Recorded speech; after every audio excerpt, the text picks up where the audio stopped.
Football খেলতে গিয়ে এটা আমাদের সাথে কি হলো, আপনারা শেষ পর্যন্ত ভিডিওটা দেখুন, তাহলে বুঝতে পারবেন। আসসালামু আলাইকুম গাইস, আমার নাম সাহেব।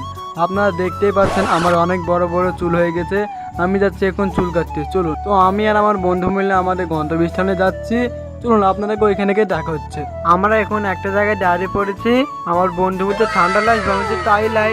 তো ঠান্ডা নিয়ে চলে এসছে, আমি এখন খাই, আপনাদেরকে ওইখানে গিয়ে দেখা হচ্ছে। তো আমরা আমাদের গন্তব্যস্থানে চলে এসেছি, আমার এখন চুল কাটা হয়ে গেছে, আমার বন্ধু এখন চুল কাটছে। বাইরে বেরিয়ে এসে আকাশ পানে তাকিয়ে দেখি অনেক মেঘ। তো আমরা কিভাবে বাড়ি যাব এটা ভাবছি। তো আমি বাড়ি যাই, আপনাদেরকে বিকালে দেখো। তো বিকালে পানি না থামতে থামতে আমি এখন ফিল্ডে যাচ্ছি, আপনাদেরকে ফিল্ডে যেতে গিয়ে দেখো। তো আমাদের ফিল্ডে যেতে হলে আমাদেরকে একটা ছোট্ট করে অ্যামাজন জঙ্গল পার হতে হয়, তারপরেই আমাদের ফিল্ডে পৌঁছে গেছি এখন স্পিডলি। আমার একটু আসতে দেরি হয়েছিল বলে খেলা চালু হয়ে গেছে, এর জন্য আমি হালকা পাতলা প্র্যাকটিস করে নিলাম। তো খেলতে খেলতে আমার এদিকে বল চলে এসছে, তার জন্য আমি মাঠের বাইরে বেরিয়ে আসলাম। আর হ্যাঁ, আপনারা ফুটবল খেলেন কিনা আমাকে কমেন্ট করে জানান।